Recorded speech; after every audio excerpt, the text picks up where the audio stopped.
Hi all, welcome again on DevStack. So in this video, we will learn about the model classes, which is very essential for the Flutter. So let's deep dive into it, that why we need model classes. So suppose you are making a HTTP GET request, or you are asking some data from the backend with help of REST API. So you will get a REST API data as a response in this format, in a JSON format. So normally what we do in Flutter project, we will just call a HTTP GET request and put a URL and get a response back on a response variable. And after that, what we will do, that we just decode a response body and store it on another variable. So basically what will happen there, that after JSON.decode, we convert our JSON string into the normal map string type, and to access the data which we are getting from the response, we use like this. I mean, we put a square bracket and the variable which we want to access, like I want to access a name, then I will use the name parameter which is there. But there is a problem. What if you are getting a response in this format, in a nested object format? Like this is a first response, and inside a response you have another JSON string. Suppose if there is in a parameter 1, you get another nested response, I mean in a JSON format, then how you will handle it? So suppose still you want to handle it like this, like we did on a name parameter. So you will access it like nested object in a parameter 1, but the number of objects will increase in a real-time scenario. Then handling this kind of data in using this way is very nasty and very time consuming. If you did any mistake, then you have to debug all the day. So in this situation, we need a model classes. The model classes will automatically map the data we are getting into the some variable which we will define in our model classes. I will explain you that how we will create a model classes, but let's see another scenario that where the model classes will be very helpful.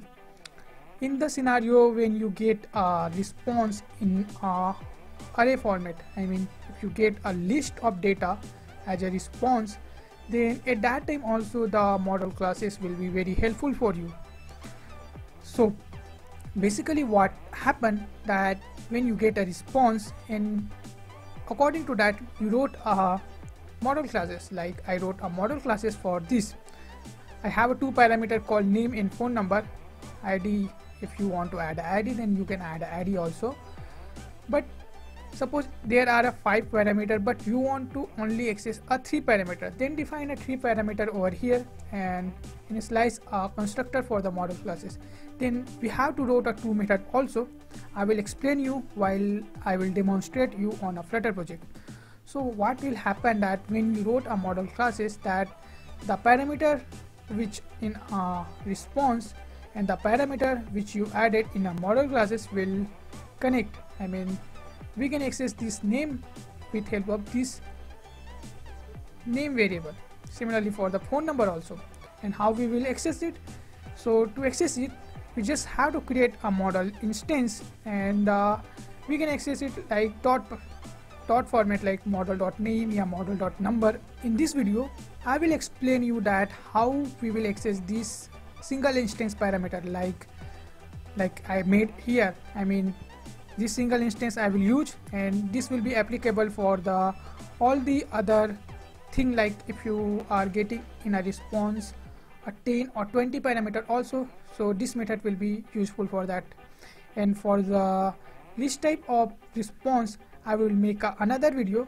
And for the nested type of response, I mean nested object type of response, I will make another video. I mean in the next video I will cover the topic of nested object and the list type of response data. So let's go on a Flutter project.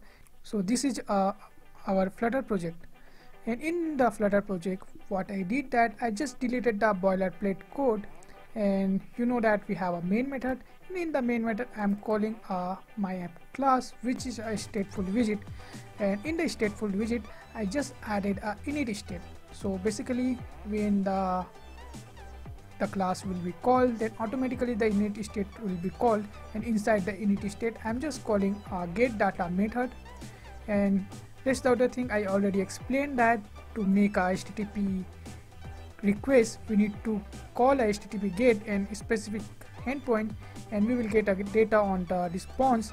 And after getting a data on a response, we just use response.body and json.decode to convert a JSON string into the normal map type of data, and we get a R, and I just printed a R over here.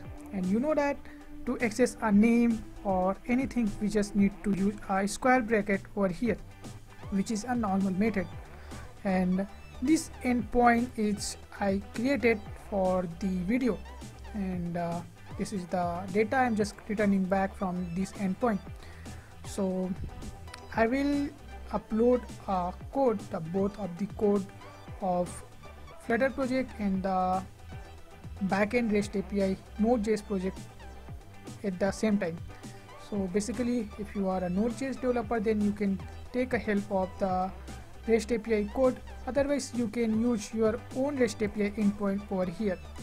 So let's discuss about the model classes. And you know that I already explained that to create a model classes we need to use the same parameter which we are getting back from the REST API. Like I'm getting back 2 parameter, name and phone number, so we had to use the same parameter over here. Okay, the name and phone number. Like I have a 5 parameter on a response and I just wanted to access the name and phone number, then you just need to have a 2 parameter over here only, but the name should be same. Like name is small and phone number is small, then here also the both thing will be same, and we just made a constructor for it. Now what we have to do, just go on a pubspec.yaml file, and we need some packages. Like for the making a HTTP request we need a HTTP package, and to handle a JSON data we need a JSON annotation, and with help of that we will create a mapping. I will explain that how the mapping will be done. Another file will be automatically created for you with help of the build runner and the JSON serializable package. So the JSON annotation will be inside the main dependency, and the build runner and JSON serializable will be inside the dev dependency. I will paste this thing, the dependency and the dev dependency thing in a description, and also I will put a GitHub repo link on a description so you can take help of that. Now let's go on a model.dot file, and let's add something over here. So we just need a thing like JSON serializable annotation over there just above the model classes, and after that we just need to import this thing. I mean we just need to import the package which is responsible for the JSON serializable. We have to use the part model.g.dart kind of thing. I mean the name of the file, the file name which you have here, in my case it's model.dart, so the part will be like model.g.dart. Don't make a mistake that if you have another name on a file, so if you put another name over there, then it will give a error at the time of running a code, which I will explain later. And the second thing is that we need to have this thing. I mean it's obvious, it will be, it's like a hard-coded thing. You need to change on another file. Like if you made another model file for the another response, you just have to change the class which you are working. Like if I have another class like get data, so the name of the class will be get data. So here you have to put a get data, and here also you have to put the get data. So it's a hard-coded thing. I mean it will be the same for the each model classes. So remember this and just do the copy pasting while making another model class for you. And Last thing we have to use is a toJSON method. With help of from JSON method, what will happen is when you get a JSON data, it will convert the JSON data into the pre-mapping for you, and it will convert on a model object. And if you want to send a normal data from your front end to back end, you have to convert the normal data into the JSON string. So it will convert the string, I mean your data, into JSON string, and it will do the mapping for you. So you get a benefit, like now you don't have to do the conversion for the JSON string to the normal map type, and from the normal map type to the JSON string. This model class will do the thing for you automatically. And after that, we are now getting an error. Just hit the save, and we have a syntax to run for executing this model classes. So the syntax I will paste on the description, and the syntax is flutter pub run build runner build. When you hit the command, and it will take some time, and here a new file will be will be generated automatically, which will do the mapping for you. You can see that I just get a model.g.dot file where the mapping will be done automatically. So for you, the mapping will done automatically. You don't need to bother about it because we have a JSON serializable package. And now we can take help of these model classes, and now we can go on a main.dot file where we wrote the code. And here, let's create an instance for the model class as I did already. So model class, and the name of the instance will be model, and I have to initialize it also.